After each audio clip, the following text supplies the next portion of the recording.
1.19.4 just came out, but what does this mean for your world? But before you update your world, I would recommend watching my video where I explain everything that you should do before updating. Now, if you've already taken advantage of those tricks, let's talk about what is different between 1.19.4 and 1.20. First, I'll take a look at everything that is new with 1.19.4 that has to do with survival. Then we'll come in and look at the creative stuff. Then lastly, we'll compare this to how it is in 1.20.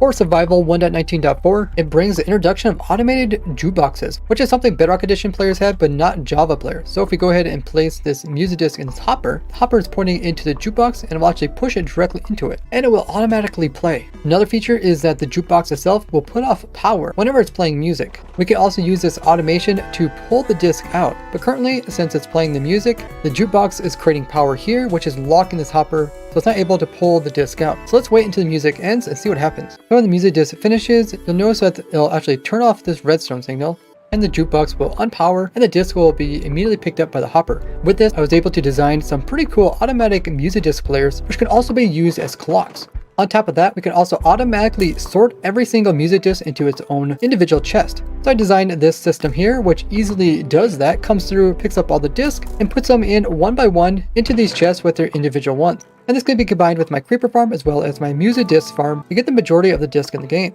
I talk more extensively about this new jukebox change in this video here, which I'll link below.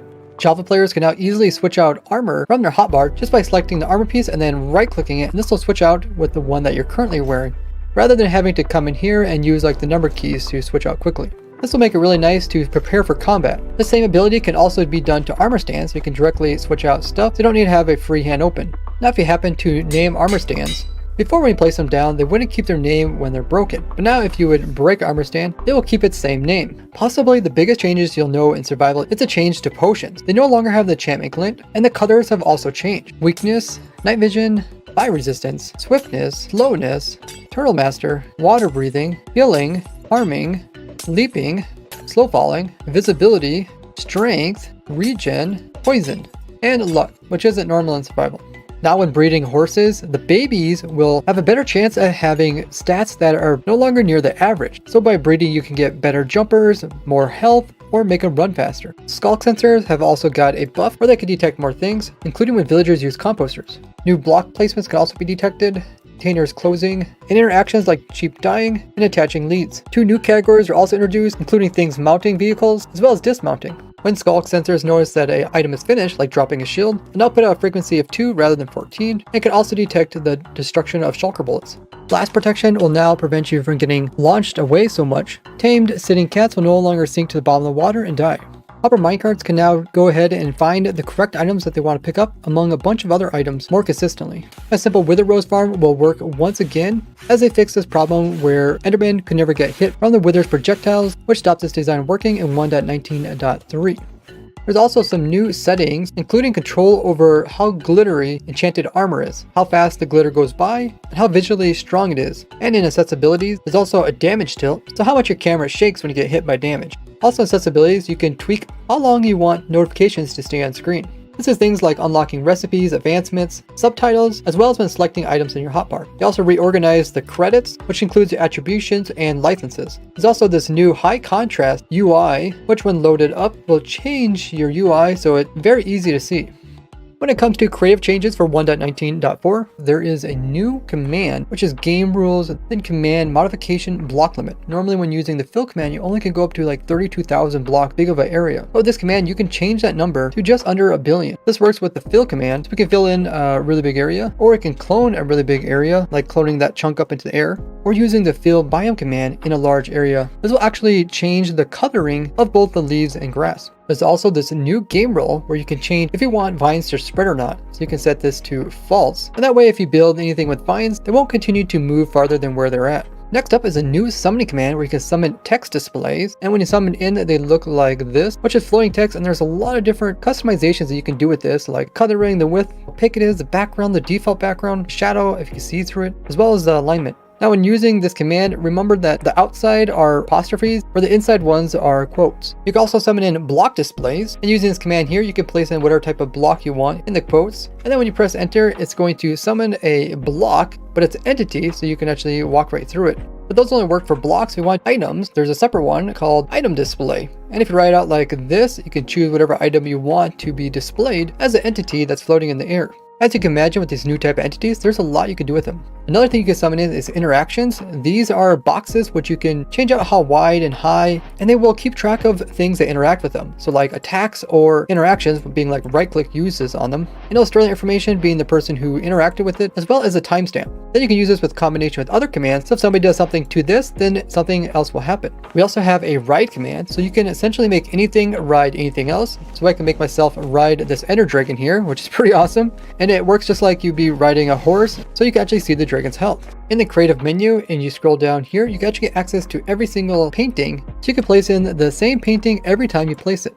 And in the Operator Utilities tab, you get access to the paintings, which are normally not found in Survival Minecraft. A new F3 command has been added, so if you press F3 plus S, it's going to unload all the textures that you have into a folder that is inside your screenshots. This is what it looks like, and if you open up any of these, it shows what textures you're using. We also got this new damage command, which you can choose what to damage, how much damage to give, what type of damage, and there's a lot of different types as you can imagine, and where the damage would be coming from. In this case, I'm just choosing a location, and then when we do this, it's going to create damage in that area. You can choose something like an arrow and make the air damage seem to be coming from a villager, and it just kind of acts just like an arrow as well. When the player does die, you can see it says it's actually shot by a villager, which can be used like in minigames. Some improvements to current commands include the clone command can now clone stuff in between different dimensions, being able to give effects to things for an infinite duration instead of just a really big number. The execute command can also be done with if or unless, which can do stuff like check and see if a dimension is actually loaded. Execute can also do on, where you can choose specifically what type of thing should be executed upon. Execute can also do a summon command based off of a certain criteria, so if it's not like the right biome, it can say if the test passed or failed. You can also execute stuff based off where something is positioned. In using the tile command, you can choose times for days, seconds, or ticks. When using the weather command, it'll now make a duration of the weather, which is normal to the game. Data commands now have strings, so you can specify how it's being stored. The 1.19.4 is smaller changes as well as more technical changes, which is different than what 1.20 is all about. But you can get access to the 1.20 stuff if you click experiments, take you to this page here, where you can add things in like the bundle or the new 1.20 features. But this is considered experimental. If you click done and you create a new world, you now have a world which has the new 1.20 things, but you're still playing in 1.19.4. This includes a new cherry grove biome, which has new cherry blossom trees, as well as the pink petals.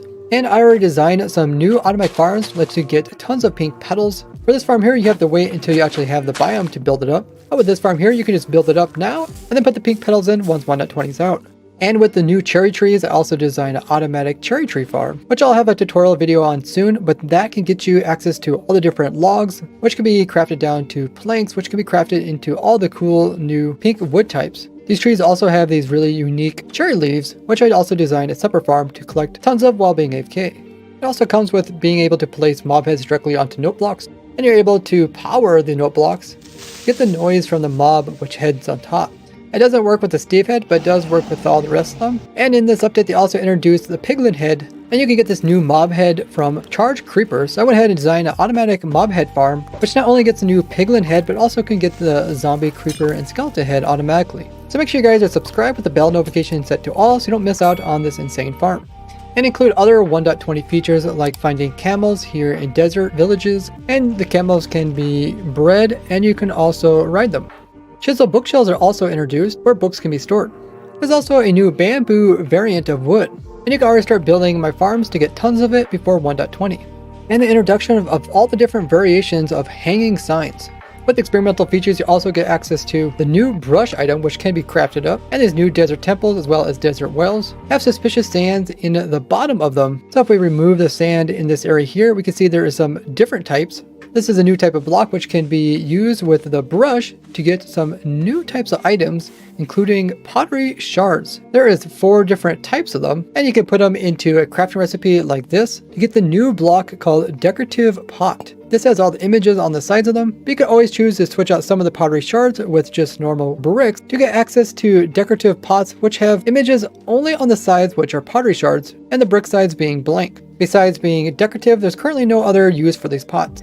What you can also find are these new smithing templates inside of different structures. Each template can be found in a different structure, and these templates can be put into the new smithing table look, which takes templates as well as an armor piece and a material piece. This will put trim onto the armor in the design of whatever the template is. These armor pieces that are trimmed don't offer any extra buffs, but are for looks. With the 1.20 experiments, you will also need to use a netherite upgrade if you're going to upgrade any diamond gear to the netherite version of it.